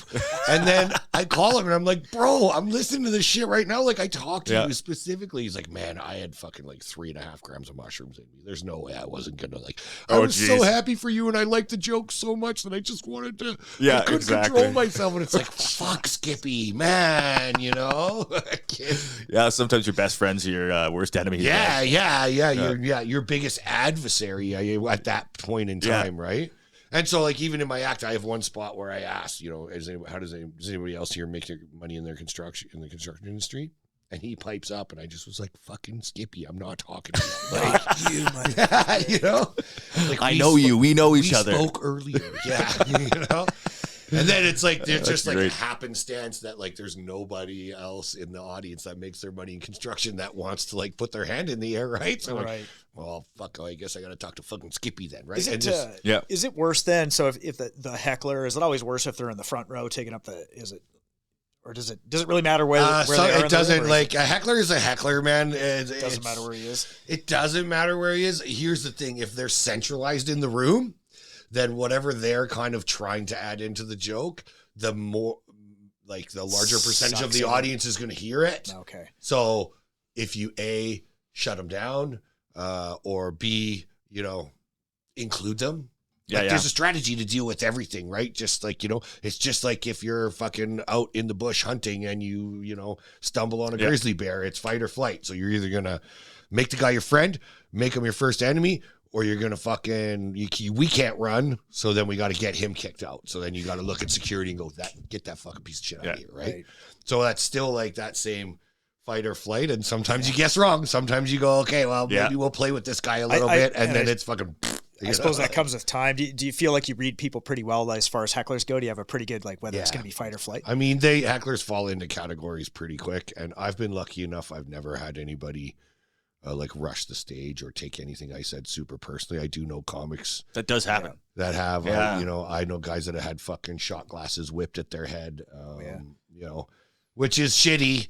But you know, because we're there doing a job. It is a job to us too, right? And I mean, that's why that whole Will Smith slap fucking thing was like, you know, big in the comedy industry and whatever, right? But and all the memes and all the jokes that came off of that. Yeah, you know, and they're fucking so many everybody. jokes. I had one too, right? Oh yeah, you know, and it just like, but like 3 weeks after that thing, like that joke went in the vault. It's gone now. Oh yeah, it's dated right away. Not even in the vault. It's in the tomb. You know? Well, once Chris Rock did a whole thing, it's been sent to the monolith. It's like not a thing anymore. Nobody else can make the jokes after Chris Rock. That's it. Addressed it and made jokes about it, right? So it's like, oh, okay, well, it's that one's done. Move on. That's I think current events, a lot of that stuff probably has a bit of a sunset on it. It's funny for a few weeks or 3 weeks, maybe a month. It does. But then is it if it's a really well written joke and that like event or that, you know, happenstance in pop culture is like something that people are going to remember. You know, Lorena Bobbitt, you could still do a joke about cutting off a dude's penis and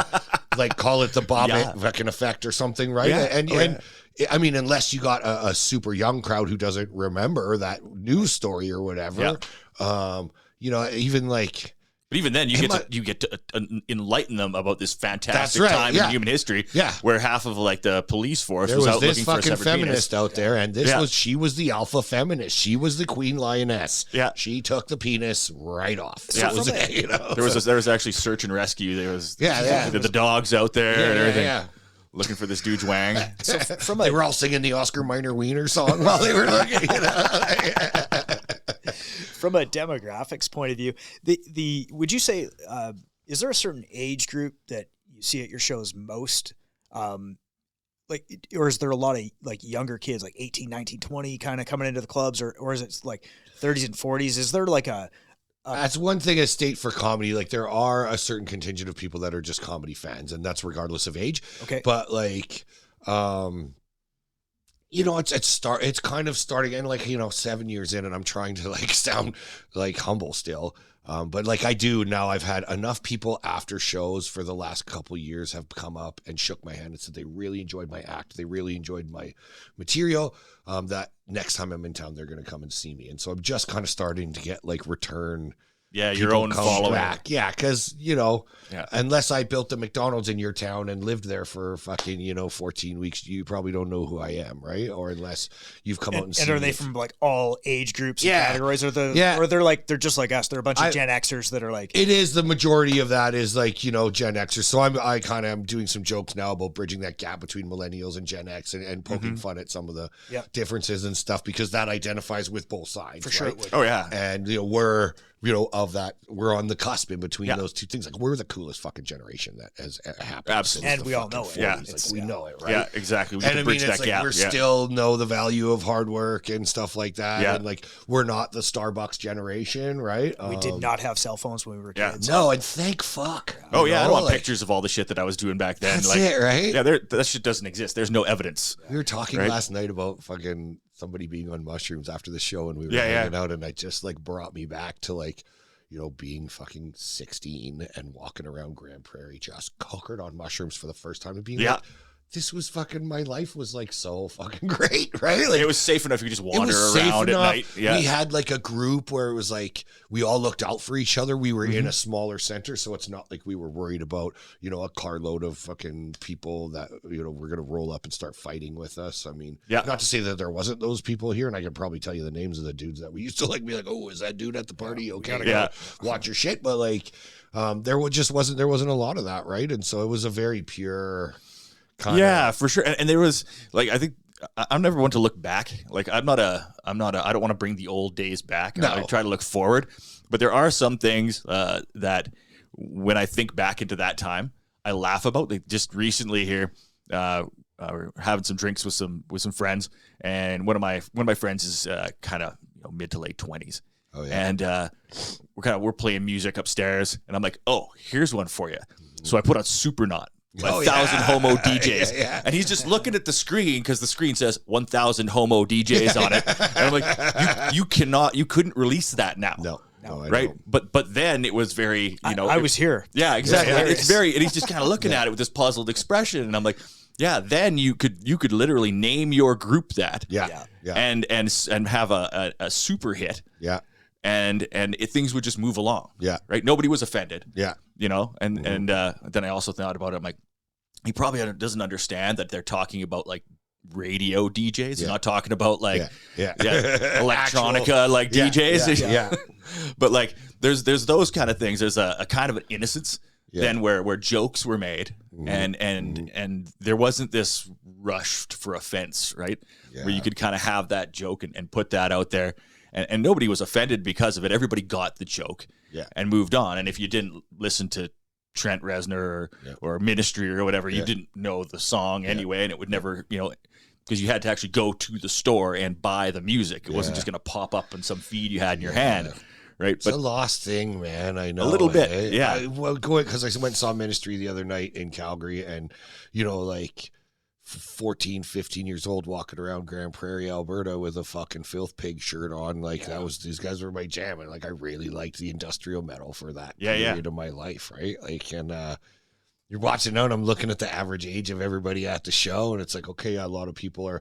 And then of course, like I run into old metalhead friends from concerts from years past and stuff, which was the great part about it. But then you're looking around, you're going, oh yeah, like some of these guys only know Ministry's new stuff. They've only purchased the last like couple albums, like, and then they play something off like one of their fucking debut, like My Mind Is a Terrible Thing to Taste, and they're like blown away, and there's all these old fucking Gen Xers us, like fuck I know you get bands like Pantera going back on tour and stuff like that. They're doing lots of media from their shows, but they're stage cam, so showing like the first 10 rows, and it looks like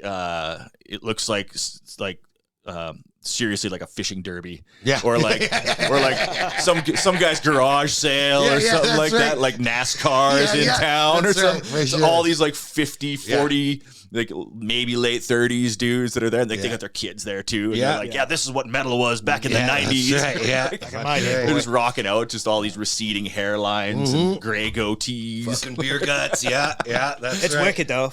It's hilarious. It's fun to see. I know. My friend was like, I ran into this one buddy, like walked out onto the floor in between bands when they were like switching over, because I saw a buddy that I haven't seen in years, and I go out and he turns around and just like, big hug, like, fuck man, it's been fucking 18 years, or I haven't seen you since this show, like, and be like, oh yeah, look who's over there, and it's like 10 feet away is somebody else that I hadn't seen in years. It's like, big fucking hugs. It's like, wow, this is almost, I've seen Ministry. That was my fourth time. This was almost better than that. And then the first guy I talked to, he's like, hey guys, like, I'm too old for this shit. I got a booth up at the back, and I was like, I could fucking kiss you right now. Exactly. Like, I'm like 40 plus in a mosh pit's not a place to be. I'm 6 months on a new hip, bro. Like, I don't need to be fucking. I do not have the cardio for this. That's right. Yeah. And I mean, I went 2 weeks after I got the hip replacement. Like, I went to fucking Gogo Bordello, and my girlfriend is like, got a couple drinks in her, and she's like, I want to get out on the floor. I want to go in the pit. I'm like, fucking see you later, babe. I'm like on a cane right now. Like, exactly. Time, right? But I'm gonna go to the kitchen for a bag of peas to put on that's my head. it. Yeah, that's it. Exactly. I'm all about those VIP seats now. If I'm booking concerts or stuff like that, I'm like, no, I'm paying the extra $200, man. I'm not that's standing it. on the floor And this for guy 2.5 hours. This guy showed up early and got like like one of the circle booths. And the concert venue's great, right? Like, it's probably the loudest venue I've ever seen a show. I saw a fucking Motorhead there a few years ago, and I couldn't hear shit for 3 days. Like, it was so fucking good, right? Nice. So he gets this nice big. So then it's like, not only did I like see this old buddy, he's got us hooked up with a seat, right? And then like now I'm sitting around a big comfy fucking table with like friends from 25 plus years ago, and like the middle band is up, and I don't, we're not really super concerned with that. So it's like, this is like. And then it's like, okay, now we're going to watch Ministry together. We've all reconnected and had a shot. Like, it was a fucking really fun night. Oh, it's wicked. Yeah. Awesome. 1 second. I'm just going to take a leak. I'll be right back. Oh, yeah. Cool. Yeah. Well, it's kind of a growing way to do media, but definitely I'll put some thought into it. If that worked out or something, right? I mean, that's something that we could like talk about if you guys wanted to do that. Like I said, if there's a reason for you guys to be in Calgary, like an outdoor show, or there's definitely people. It's starting to identify. Like, that's kind of where we're at. Is like, hey, who do we want to talk to? What kind of stuff do we want to do? There's a lot. It's a building thing. Like, it's when we started it last year, it was like, well, can we do it? Can we produce a show? Can we produce a podcast? Can we get 10 episodes done? And then doing that is like, well, and is it worth doing? Like, do we enjoy doing it at the end of the day, right? Is it something if you don't, then it's like, what the fuck are you doing? Yeah, is it more work than it's worth? Yeah, and then stay home and try and slide one in the wife. Yeah, exactly. I mean, there's other uses for time, right? But I mean, now that we've come this far, we kind of realized like, hey, look, this is actually something we enjoy doing. It does provide value. Yeah, because people do enjoy it. So it's like, okay, well, let's see what the next step is, and this kind of building that base. Like anything, there's a business plan involved. There's a plan for growth involved, and just kind of getting it out there. And I mean, it's like, that's your measure in podcasting. That's your measurement of success, right? That's your gauge. How many people are you reaching, or getting that feedback from people? They're like, hey, you get to. Cool. Hey, I really enjoyed what you're doing, or that conversation was awesome, or whatever. Like, that kind of stuff is where it gets to. But What's next for you? Like what's the thing you got next is this. It's weird because that's like headline weekend. In Calgary was a big one, and then 2 Sundays ago I showcased for Just for Laughs. So it's a 5-minute set. You kind of get asked to do it. Understanding that like the guy from Just for Laughs, like the talent scout, had a big seminar before where he tells everybody like, look, don't get your hopes up. There's only so many spots for Canadian comics because Just for Laughs predominantly brings in American talent. Right.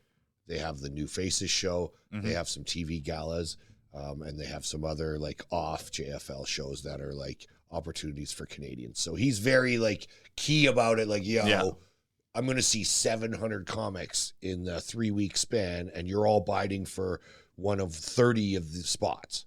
Yeah. Oh, wow. And now you take like 10 of those spots are TV gala spots. So, really those are going to be reserved for what kind of representation the networks are finding most important. And, it's widely accepted that they're not looking for the funniest people. They're looking to check boxes. There are some exceptions to the rule. Well, people that check those boxes are also fucking hilarious. Yeah. Right. Definitely that is a thing too. Yeah. But it's like just, and so we're going, okay, maybe I'm like, got a shot at one of these 20. And he's like, you better be like already like a professional. So they ask you to do 5 minutes because they want to know that you can end on a big pop at 4 minutes and 59 seconds and then walk off of there and you could do what they've asked you to do. Right. Yeah.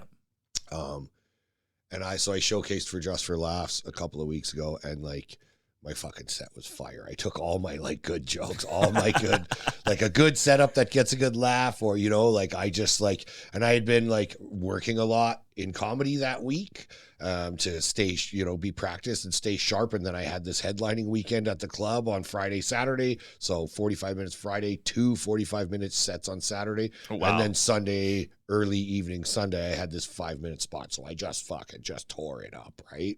Nice. And walked out of there, was like, I'm the fucking exception. I'm the white guy they're going to put on TV. Like, I was so fucking good, right? And then 2 days ago, we heard that Just for Laughs claimed bankruptcy and they've canceled the festival for the year. So just like, wow. What's next? I don't fucking know, Dave. Right. Yeah, exactly. Yeah, because we talked about that in the last podcast. Yeah. You mentioned that you were kind of prepping for that. Or hoping to get asked at that point. I hadn't even been asked yet. Yeah. Yeah. And I hosted the thing a couple years ago, but it was like, because we have so few gauges to measure our success. I mean, as a comedian, you're always like comparing yourself to your peers. Yeah.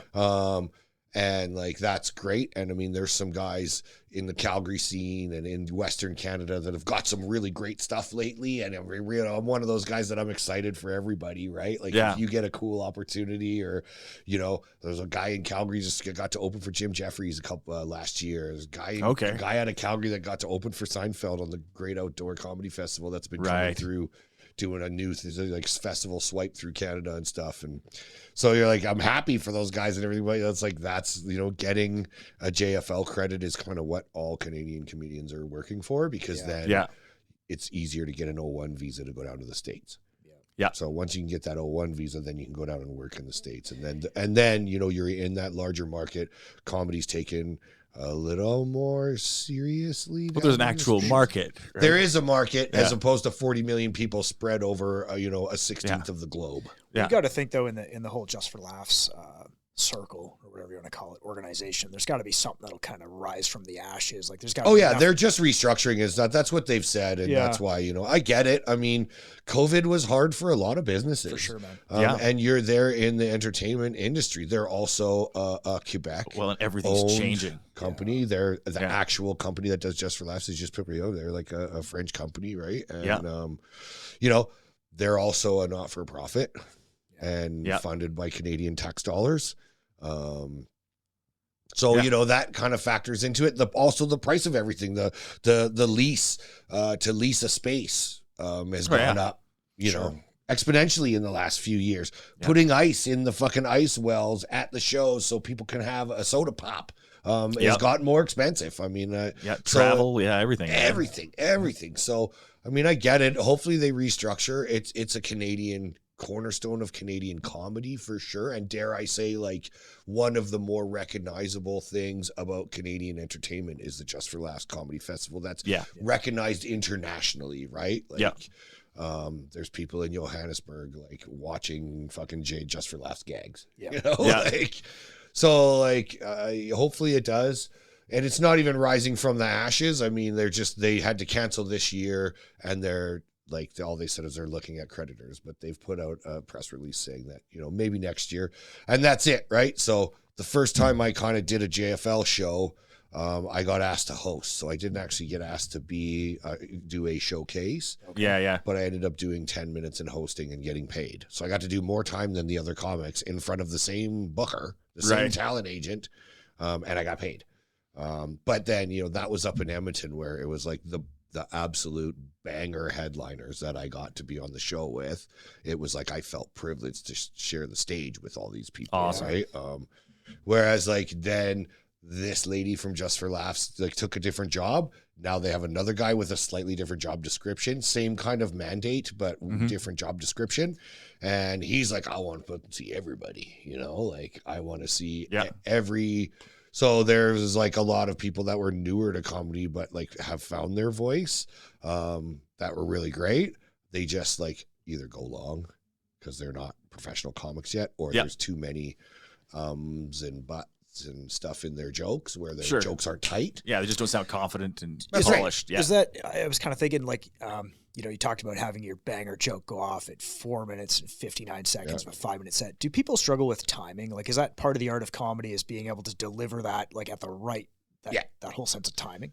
Well, I mean, that's just like a measure of your professionalism, right? And so like, I learned at a very young in my comedy career, trying to get on shows with pros. And the one guy who's like, I'm not even going to say his name on the podcast because he's a nightmare. But at one point, he like got Just for Laughs in the early 90s. He went and performed for the troops. Okay. And we're talking like, you know, post Desert Storm, people that were stationed over in the Middle East and stuff.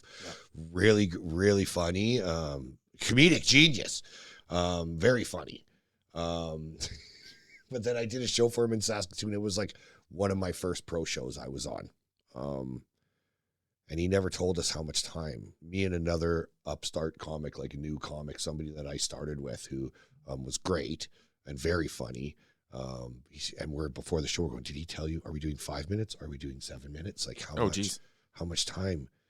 And this guy made a point of not telling us. And then he starts the show off and he calls me up on stage to go first. And I'm like, you know, he could tell by the look in my eyes while I'm walking up to him to take the microphone from him that like, I don't know how much time I'm doing, bro. Right? Yeah. And he just put the microphone in my hand and was like, you got 3 minutes, kid. Fuck, make it count. And up until that point, I'd never done a 3-minute set, right? Okay. Wow. But okay, boom. I know I can do this joke and I can do this joke, and I might have to kind of slap it up a little bit in the middle. And then, boom. So did these 2 jokes, got 2 really good laughs. He comes, and thanks very much, guys. I'm Benny Bauce. He comes out, takes the microphone from me, brings up the next comic, comes off stage, is like, you, get back here. And I thought I did something wrong. And he took me to the back of the room. He said, you know, after I got Just for Laughs in the 90s, I went out to LA. I'm you know, at the like in world famous Comedy Store or whatever, and they're walking through the open mic because I'm doing spots there on the weekend. I went during the week to go do kind of spots on the open mic, and the manager at the Comedy Store showing me around and is like, okay, so here's, you know, where you come from. That's where the light is. They're 4-minute sets, and fucking the night rolls on. We usually put on this many comics. And this guy looked at the manager of the Comedy Store and was like, oh, yeah, okay, how much time do I get? And he's like, yo, you get 4 minutes like everybody else. Yeah. Drew Carey walks through the door, he gets fucking 4 minutes like everybody else. So he's telling me, I learned a valuable lesson that day. You do your fucking time. Yeah. You're not special. You're just like everybody else. Approach it like that. Do your fucking time and get the fuck off stage. So as part of your writing, are you timing this shit? Like you got a joke and you have a rough idea, like, okay, this joke's about 2 minutes, and then you kind of account for the crowd a bit, so you can kind of and I mean they like smaller jokes, individual jokes grow into bits quick. So a lot of like my writing process is I'll get like I'll either start from a snappy punchline and go, okay, this is great, I know I can build to that, or I get a really cool premise and I write it a couple different ways. I write it from everybody involved's perspective. I write it from, you know, different vantage points. I try and pull the funny out here or there, and then I'll go work it on an open mic. Usually like a open mic set is 5 minutes. So that usually gives you enough time to go, okay, I can start off getting a good laugh right off the pop, consistent, making sure they understand and they're on board with Ben's persona or Ben's stage presence. Right. And then I can hit him with this new joke. So if it's 2.5 minutes, then I know I can do some punchy stuff off the beginning and then try this new thing out. And then I'm going to get real actual feedback on what that joke is like. Right. Yeah. Whereas if I went up cold and was like, you know, so I put my fucking dick in a warm Pop-Tart yesterday. Like, you know, you're never going to get that same, you know, reaction, obviously, right? So and then you work it a few times live that's and kind of see where it sits. And like, so even last night I did a couple new jokes. When I filmed that stuff a couple weeks ago, like I still did some new jokes there just because now I have this captive audience as part of a headline set, so I can get some feedback there, right? So nice. Yeah, it's this like it's like it's a lot like being a project manager in construction. Yeah, it's kind of you got so many balls in the air. It's like, where am I booking next? Who am I traveling with? Yeah. Is my act growing? Am I getting a following? Okay, am I consistently putting out some new material or working on that? Like there's a lot of fingers and facets. Yeah, well, you get to be a journeyman in it, right? That's right. That's awesome. After time. And that's it. If I had spent the time I've spent doing stand-up comedy, like if I had spent that on something tangible, like, you know. Let's not go there. Yeah, that's right. I'd probably have a fucking BCom now or something, right? Yeah, I mean, I'd be boring as fuck, but I'd have get some letters behind my name. Yeah, absolutely. Yeah, so. Cool. Well, normally I start these podcasts by reading a piece. Oh, yeah, do that. And you know what? Last time there was a piece that I was going to read, but I didn't want to because I thought it was too depressing. Okay, let's hear it. But I figured since you were back and we were doing let's do it, eh? The redo, that would be the piece that I'd read. And yeah, like I said, appropriately enough, it's called The Comedian. Oh yeah, okay, yeah, this was the one you can't get. Come back, funny man. You left us to our tears. Smile, resurrector. You left us far too soon. Gone when we needed you. You're still around, but you don't smile anymore. The weight of the everyday tragedy beat a frown into your brow. You were the never-ending sanctuary where we would go to find the reason why the things we do are just so strange sometimes. And you made us all so very strong because we could laugh together. Now, there's just a hollow song, an absence in all of us, the unfulfilled expectation because the punchline isn't coming. I heard you left your laughs in a pool of blood on 5th and 8th, and we don't know where it was coming from when all your words turned to hate. The funny man with your razor wit wields a dangerous weapon, and he loses every little bit of connection. Such a beautiful soul lost, and we have gained another adversary. What has the world done to our comedian? Heartless and cold, lost all love in his smile. Now it's just teeth barred against all the pain that we feel. Goodbye, funny man. We're going to have to put you down. Goodbye, comedian. No one's laughing now. Man, that one is heavy. A little dark. Yeah, I like it though. It's good. Like if I get hit by a bus, read that at my funeral, okay? I think that one kind of might come from a thing where the things that are safe to laugh at, or the things that we find funny, all of a sudden sometimes might not be, or the people that we have as our our escape. All of a sudden some things become dangerous. Yeah. Ideas become dangerous, words become dangerous. And all of a sudden we start kind of fencing ourselves off from these people that at one point we were like, oh, that person's awesome, or that person's hilarious or whatever. Do you think that's because like, it seems like in today's modern culture, whatever the topic might be, whether it's a joke, that might be intended as funny, people are always looking for the piece that offends them the most instead of the rest of the message. They're looking for like what aspect of that message is the most offensive, disgusting thing. You know, I think that we're shirt, we're on a constantly heightened sense of awareness to things that are or could be problematic in fucking quotes. And I mean, the fact of the matter is we are where we are as a country, as a civilization, as a global community because of the decisions and because of what we've done up until this point. Like every individual, we're the sum of every decision we've made in our life sitting here right now in front of us. So like, that's why I think it's like, we have to be cautious of that, like looking for the problematic thing or, you know what I mean? I don't know. It's like, I feel like even growing up in social class when we were like, you know, grade 7, 8, 9, where we, you know, we learned that we came to this country and, you know, the shit that we did, it's like was kind of watered down and I think kind of blamed on more of an American thing when we learn about our Canadian heritage. And the fact of the matter is like, we were just as shitty, if not worse. And then the way our country was formed and turned into a country was like an absolute fucking joke fallacy where we took a bunch of fucking regional leaders out on a boat in Newfoundland and got them fucking drunk and filled them full of shellfish. And now it's like, you know, so it's like we learned about that and it kind of seemed like, oh, that was something that happened south of us that we just kind of, you know, now it's like that problematic thing is like, we took these people's fucking land that they existed on for years and had a relationship with the earth.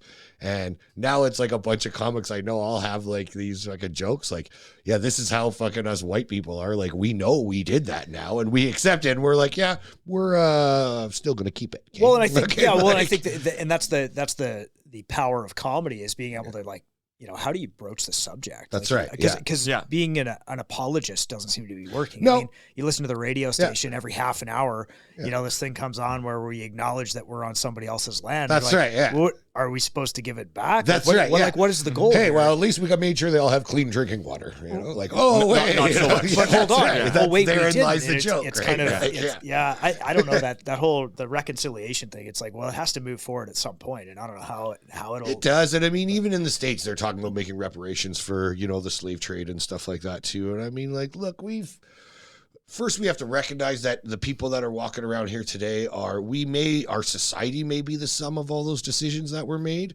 but we're not, you know, like I fucking I wore this shirt to the fucking concert the other night. Right. Yeah. And like, I had a bunch of people my age be like, holy fuck, is that a Puma Public Enemy fucking hoodie, man? Like, that's sick. And then I had like younger people of color come up and be like, you know, like, that's like that band speaks about that's kind of your, and it's like, you know what, man, like, I've seen Public Enemy fucking multiple times. I grew up fucking listening to that, right? Like, I mean, you could tell me that, like, but there's no fear of a black planet here, right? Like, I'm fucking, you know?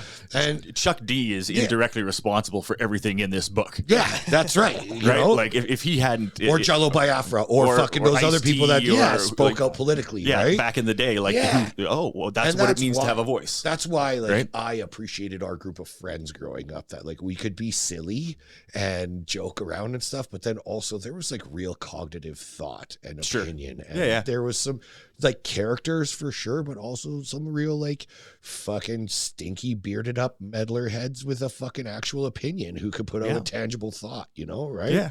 And growing up in Grand Prairie, it was like, well, my dad's in the rodeo, you know, like, and that was like, that was kind of the upper echelon of the high school community, right? These guys threw their shit around, right? Like, so that was like played into that niche, and why, like, even now, like, you run into old buddies and shit, you're just like, man, I still will enjoy kicking a hacky sack around with you and just talking like we did for fucking hours as a kid. And and after we did that, we knew each other more. We knew how our opinions were. And, you know, And sometimes we were fucking, cooked on shrooms, and it was really funny. But it was still a bunch of dudes standing around in a circle, kicking a bean, kicking a bag. That's right. Yeah.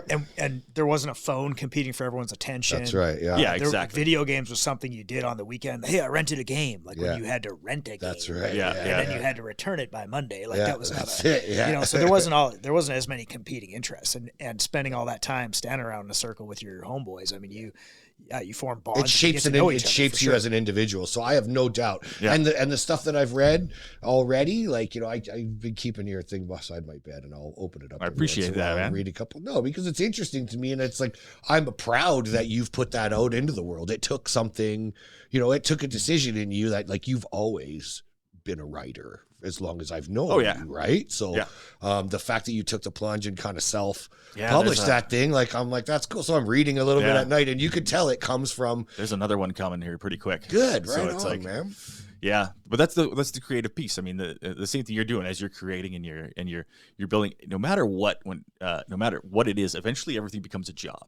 So if you've got something that you love, they're like, man, I'd like to do that all the time. That's what they say. Do what you love. And right? it's and then it becomes a job. So for me, writing every day, it becomes a job. Producing this podcast becomes a job. Yeah. You're doing comedy. You're in a set last night where you got some difficult people in the crowd. As much as you love it, that 45 minutes is work. That was work, and sometimes it's work, and sometimes it doesn't feel like work. Sometimes it just feels like pure fun. You had a tough crowd in Grand Prairie. Yeah, I know. But I mean, the fact you can do it, like that's what impresses me. Is it's like, hey, I'm not getting out of this that thing that I need to kind of really roll this up to make it the best thing it can be that I know it can be. But I'm still going to go in there, and I'm still going to do my best stuff. I'm still going to give you guys my best still work. Going to swing for the fences. And I laughed the whole damn time. Yeah. So I enjoyed it, man. Thank you, man. It was great. Yeah. Oh, glad to see it. And that's it. Like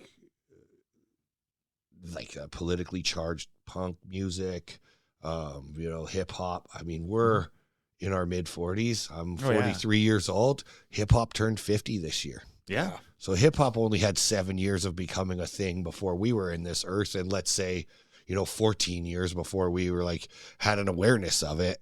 But look at what that has done to the culture, not just in North America, but hip hop culture across the world. Right. Oh, absolutely, man. So, that political and politicizing things, there are comics. I try and stay right away from it, man. I don't care what your political views are. Even people try to cuss. I've had people try and on roast battles, try to paint me with a brush or try and bait me into gun control conversations and stuff like that. I'm a fucking responsible gun owner. I grew up around guns. You know what I mean? And I've been taking comics out to Saskatchewan at that time of the year when the deer are in rut, and it's my 12 gauge is in the back with fucking a couple slugs in it because I've hit deer on this fucking road before and had to get out and go, gee, I got a fucking 4-inch fucking pocket knife or I have a baseball bat. How are we making sure this fucking deer is dead right now? And it's not because I want to blow it away. It's because that's the most respectful thing to do for the fucking deer. For sure. Yeah. And that's just life, right? But some people can't handle that. They don't have that capacity. No, but I mean, some people, you say gun and their butthole gets tightened up and they're like, well, why do I don't like guns? And it's well. But it's everybody's in their own thing, right? I find if it's set and setting for them, you put that in a John Wick movie, all of a sudden they're totally cool with it. That's right. That's right. But as long as they maintain that veil of fantasy that it's not real, and then the moment real thing is because now it's real. Now I'm scared, and I want my veil back. I want my protection back. Yeah. And it's it is what it is, but everybody does that to some degree, right? I'm trying to write jokes about that right now, because I got these 2 young teenage boys that are living with me. They're my girlfriend's boys, right? 13 and 15. Yeah. And they get on fucking Call of Duty, man, or Red Dead or any of that stuff that they play, and they're killing machines and they're talking fucking shit. But outside of their bedroom, they won't look me in the fucking eye and speak to me. Right. And it's okay, if the apocalypse happens, maybe all these fucking Call of Duty guys might, but the first time they actually feel that fucking kickback, that's when life gets fucking real. Yep. And American History X, when it's you ever seen what a bullet does when it actually hits a piece of meat? Yeah. That resonated with me as a kid, because at that point, it's I had been duck hunting. I had never taken any big game myself. And you're yeah, that is going to be you have to look something in the eye because you've decided to fucking put it on the ground and fucking eat it. Yeah, you're gonna make and food that out of it. takes something in a person. Yeah. And all these young kids with the fucking that you know can respawn twice and fucking complete fucking their level of fucking Call of Duty. Yeah. Like when it comes time when the rubber meets the road to look that fucking buck in the eye. Yep. I can guarantee 95% of them don't have the wherewithal or don't have. And that's where I advocate like for young men is that some form of wrestling, jiu-jitsu, boxing, Muay Thai, get them into something where they're having real confrontation with another human being, and they'll realize like, I can't do this out of sheer will. I have to learn grit. I have to learn skill. I have to learn commitment. You're not born with this. This is something dealing with conflict or dealing with overcoming adversity and stuff like that. Just an uncomfortable situation. Well, you wouldn't believe how many 100%. people are walking around this earth that can't deal with fucking feedback from their boss anymore. Oh, I know all about it, my friend. Yeah, I'm sure. I mean, I manage people. A lot of what I do, like in my 9 to 5, I'm running like $10 million worth of construction on 3 different projects, 1 in pre-construction and 2 like, the project is just about completed its life cycle. So that means shit's like tense at the end, right? And a lot of it is like, fuck, you got to be able to take feedback. I got a little bit physically kicked in the ass. That's how I learned. Anybody who learned by working for their dad? Yeah, look at my dad and my 2 Italian uncles. Like, fuck, man. Yeah. If they weren't threatening my life, I was doing something really wrong. That is child slave labor. Yeah. But so I mean, that's another one. But that's we could do a whole different podcast on that. I hope so, man. Next time we come back, we'll talk about the pussy young kids. How about you? Absolutely. Well, I know you got to get on the road, man. I do. Yeah. Thanks, get man. Back. Great show last night. Thanks for coming, man. I appreciate your support. Thanks for coming back on, man. We really appreciate it. Yeah, This has been a great time. time. I'll definitely, we'll do it when I'm back next year too. We'll see. Yeah, doesn't sound like I'm going to be on just for laughs. So, well, there's always a rowdy crowd in Grand Prairie for you. But you will be on YouTube, Spotify, and now Apple Podcasts. Absolutely. Nice. We're on there now too. So cool. Yeah, and I'll make sure, that's. I want to see this thing grow for you too, man. Because I think appreciate that. It's a narrative and it's a discussion that I think a lot of people in this world have a predisposed idea about us Canadian fucking 40-year-old white dudes. Who knows, man? I'm just here to get people talking. That's right, man, and that's how we learn. And I really I admire you doing it, man. So good for you. Awesome, man. Yeah, good for you guys. Well, thanks for joining me at 8 a.m. for this. If anybody's wondering why we're not cracking to Coors Bank, which is because it's 8 a.m. when we started this whole thing. Yeah, the hotel coffee. We're sucking the hotel coffee down. All right, man. This is the Great Range Podcast out.